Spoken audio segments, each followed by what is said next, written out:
How lucky I am that my children attend a school and are part of a community that really loves them well, takes care of them, tends to their welfare, and makes sure that they are prepared for a world, both educationally, emotionally, socially. I am deeply, deeply proud that my children are part of their school. And I hope that you are proud of where your children go to school too.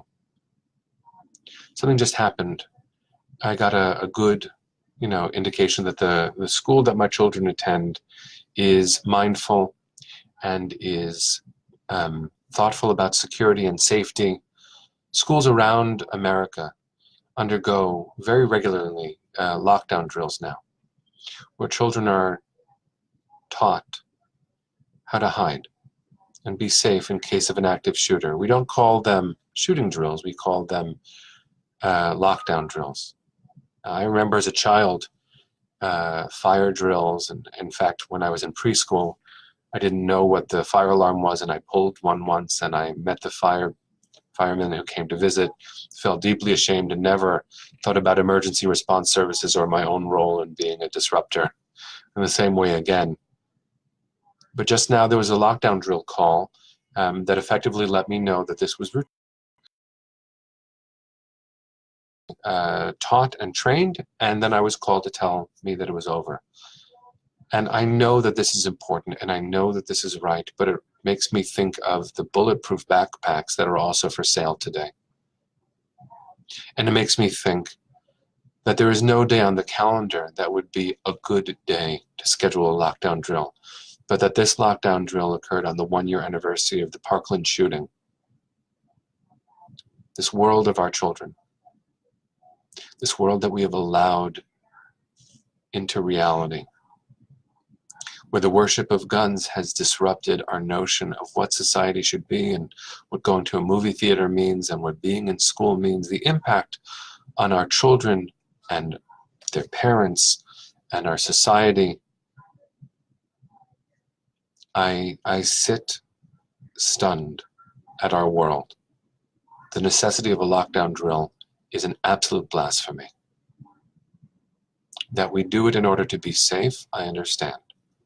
The necessity of it, and that it happened to be on the 1-year anniversary of the Parkland shooting. So I'll share this ancient midrash that leads the rabbis to imagine what was it about Abraham, our ancestor, that he was the one who merited to be called by God. This is in Breshit Rabbah. And that Avraham was walking through the world and saw Bira Doleket, you can say a castle on fire, a burning castle. You could also say an illuminated castle.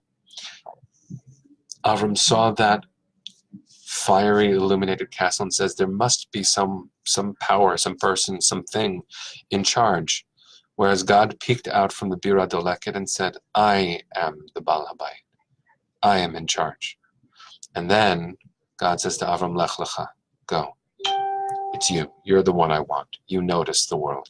You notice the ways that it is on fire, and you notice the ways it could be illuminated. And so what I ask all of us to do, from a place of really just being stunned, appreciative for the safety of my children, desperate for the safety of all children, let's pause for a second and acknowledge the way that this world is on fire. I know you know. Who doesn't know? What are you going to do about it so that it can be illuminated? So that our children can see hope and not hiding as the place of their education. Not how to hide and wait for a signal that all is clear, but to believe that the world actually has light to offer. That is something that a lockdown drill makes feel further away. And we have to do something about that in memory of all those who've been murdered by guns in America. And in hope for all those whose lives will be saved by the actions you decide to take in this second. May we be blessed to have a different world, to notice the light coming from the castle and see less fire around our children. May we be blessed to have no more lockdown drills because they seem so irrelevant.